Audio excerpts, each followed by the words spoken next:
Kita kembali lanjutkan one on the spot, masih bersama Gubernur Jawa Barat, Kang Deddy. Ini kebijakan Anda di dunia pendidikan juga sangat menarik ini. Ibu-ibu juga sebagian mendukung nih, melarang study tour, karena ini juga sumber masalah bagi banyak orang. Ya, problemnya kan begini, Mbak.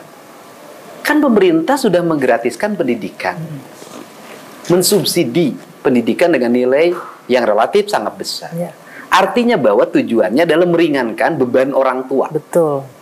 Nah, pertanyaannya adalah pemerintah sudah subsidi pendidikan, membiayai seluruh proses pendidikan. Tapi kalau di sekolahnya masih ada pungutan, anak-anaknya masih jajan tiap hari, kemudian nanti ada studi tour dan sejenisnya. Terus apa artinya biaya produksi pendidikan yang disubsidikan dengan anggaran 20% dari total APBN dan APBD ini? Kan jadi tidak ada makna. Akhirnya orang tua itu tidak merasa sekolah gratis. Tetap ada biaya tambahan yang harus dikeluarkan. Gratis, bohong. Belum lagi wisuda, dari TK wisuda, bayangin TK wisuda, SD wisuda. Dan yang paling lucu lagi, Mbak, mohon maaf ya, ini anak-anak TK suka ada kegiatan manasik haji. Pertanyaannya adalah, kan anak TK mah belum wajib haji. Oke, katanya itu pendidikan untuk ke depan. Toh kalau kita mau haji juga manasik lagi. Malah lebih ingat kalau pas mau berangkat kan diingatkan ya. Yang mau pergi haji juga tidak manasik, tetap aja pas ikut haji mah bisa juga. Artinya saya dulu pergi haji tidak ikut latihan manasik sekalipun. Ikut haji ikut aja, tinggal ikutan baca doa. Sederhana. Jadi banyak hal-hal yang harus dihilangkan ya, hal-hal yang menambah biaya untuk pendidikan. Bayangin SD wisuda, TK wisuda, SMP wisuda, SMA wisuda, Mbak. Begini, saya kan nanya ke kepala sekolah, ini apa, Pak? Di kelas itu ada klub kelas. Klub kelas itu bikin seragam sendiri. Bikin jaket alma mater sendiri. Bikin kegiatan belajar di ruang sekolah sendiri. Ujung dari semua itu adalah iuran. Jadi intinya itu yang harus dipangkas ya. Nanti ada kenaikan kelas, ada perpisahan. Bukan kayak zaman saya bikin panitia. Pakai event organizer.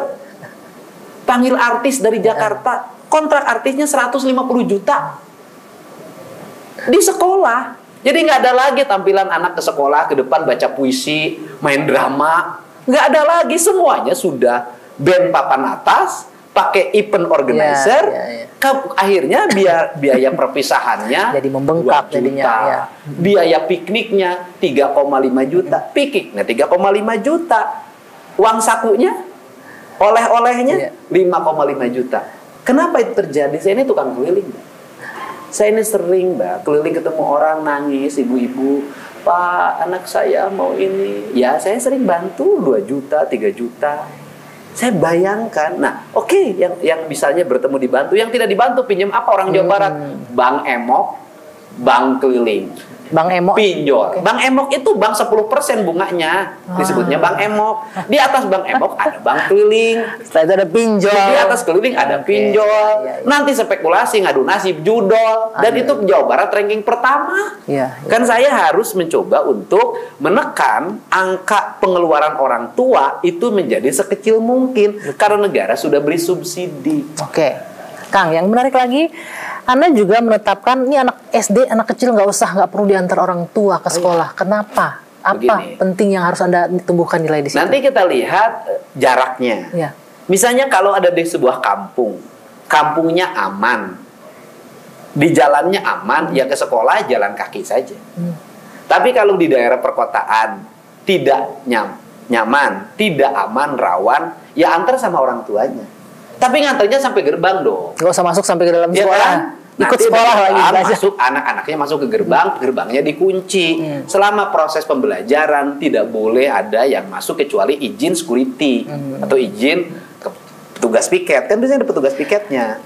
Apa budaya yang ingin Anda timbulkan dengan aturan ini? Ya, orang tuanya produktif, ibunya pulang ke rumah, di rumahnya masak buat anaknya pulang sekolah. Bukan ngegosip di sekolah. Di rumahnya masak buat suaminya pulang kerja. Kalau dia tidak punya pekerjaan, kalau nggak punya pekerjaan, kalau punya pekerjaan kan ibu-ibu nggak mungkin nongkrong. Ini kan kebalik, dia masuk ruang kantin, kumpul sama ibu-ibunya. Nanti pakai bajunya matching semuanya. Kemudian panas-panasan. Uang lagi tuh nanti beli baju seragam. Dress code apa? Iya, dress code. Dress code, kerudungnya. Kan menjadi biaya lagi. Sedangkan suaminya pulang ke rumah nggak ada yang masakin. Masuk akal juga. Beli lagi. Nah, terus nanti di sekolah tergantung tingkatan ekonomi. Tingkatan ekonominya bisa support gurunya. bisa support proses pendidikannya. Karena bisa support gurunya, bisa support pendidikannya, maka dia berkuasa di kelasnya. Berpengaruh ke nilai anaknya. Berpengaruh ke nilai anaknya, dan kalau mau tampil anaknya duluan. Penting ini Kang, mungkin ini hal yang nggak pernah terperhatikan ya, tapi fakta adanya begitu. Makanya saya ini gubernur, bukan hanya gubernur struktural jabatan, saya juga gubernur culture, gubernur kebudayaan. Artinya, kalau saya suruh jadi gubernur hanya bangun jalan, bangun jembatan, bangun irigasi, bangun sekolah, bangun PJU, bangun taman, bangun daerah rekreasi, kasih waktu 3 tahun, selesai semuanya. Tapi membangun kultur masyarakat itu yang berat bangun culture itu yang harus saya lakukan. Dan itu bukan perkara gampang. Orang Jawa Barat itu punya karakter yang harus dirubah. Kajanin teing tekor asal sohor. Biar apa? Biar tekor asal kesohor. Dompetnya, walaupun tekor dapurnya, walaupun tekor celengannya, yang penting saya dikenal. Oh, saya punya itu ininya Juragan Bogor, biar tekor asal kesohor. Begitu ya, Bu ya. Orang Jawa Barat. Makanya pinjolnya ranking pertama. Kan gitu, ini kan yang ingin mindsetnya saya rubah. Bukan pekerjaan mudah, tapi bukannya tidak mungkin. Makanya kan sampai kebijakan saya nanti itu adalah, kalau di sekolahnya sudah makan siangnya bergizi dan disiapkan oleh negara, maka anak-anaknya harus nabung sebagai investasi. Kan negara ngeluarin biaya, ini duitnya disimpan. Jangan ini makan ya disubsidi, habis itu jajan lagi, buat habis gaya 30.000. Ya buat apa negara subsidi? Nah, terakhir Kang Deddy, KDM yang juga ini kayaknya disambut gembira oleh masyarakat di Jawa Barat. Ini saya sempat lihat tuh, katanya yang bayar pajak belum bayar pajak tertunda bertahun-tahun 2004, 2024 ke bawah dihilangkan pajaknya. Benar. Itu gimana? Saya banyak baca komennya. Gimana caranya Pak Gubernur? Prosedurnya seperti apa? Gini loh. Berapa sih saya nanya yang nunggak kendaraan bermotor? Itu 6 juta. Saya bilang yang 6 juta ini kamu nggak ngapa-ngapain, malah nggak akan bayar. Jadi harus datang kemana? Ya bukan, 6 juta yang nunggak itu nggak mungkin bayar. Diputihkan, nggak ada kemampuan. Karena kalau bayar kan harus didenda. Ya.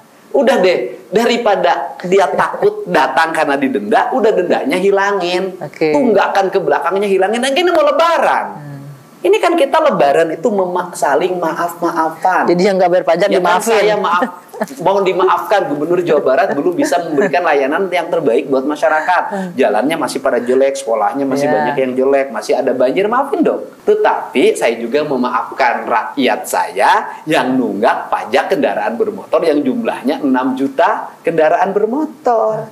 Caranya bagaimana? Nanti tanggal 11 April sampai 6 Juni tinggal datang ke kantor Samsat, bawa itu BPKB dan STNK-nya, kemudian sampaikan, kemudian isi daftar aplikasi, kemudian bayar yang tahun 2025. Itu langsung happy itu warga Jawa Barat tuh kayaknya. Lunas. Nah 2025, tapi kesempatan pengampunannya hanya berlaku setelah Lebaran saja. Lewat dari itu udah tidak ada ampun lagi. Ya mungkin ini jadi warga Jawa Barat nih perhatian nih. Tidak ada ampunnya apa? Saya sudah punya sistem dah. Nanti motornya nggak bisa lewat. Sistemnya seperti apa tuh? Udah nanti rahasia dong. Nanti motor-motor yang tidak bayar pajak nggak bisa lewat jalan kabupaten, nggak bisa lewat jalan provinsi. Akan terdeteksi? Dan tidak bisa jalan. Wah, jadi benar-benar nih warga Jawa Barat khususnya diperhatikan. Masih ada waktu tanggal 11 April sampai 6 Juni. Yang punya utang pajak, tunggakan, datang. Bayar tahun 2025. Enak sekali jadi warga Jawa Barat. Iya dong, enak karena gubernurnya selalu bikin enak. Kang Deddy, terima kasih sekali loh atas waktunya sudah menerima kita di Karesidenan Purwakarta ini. Kantor Gubernur Wilayah Sunda Kaler. Kantor Gubernur Wilayah Sunda Kaler ya. Jadi nanti warga Jawa Barat udah ngerasain nih yang di Bekasi biasanya, Bogor yang nggak kebagian tuh. Pasti gubernurnya akan main ke sana semua wilayah, ke 5 wilayah keliling ya Kang ya. Jadi nggak cuma Bandung lagi ya. Iya. Terima kasih.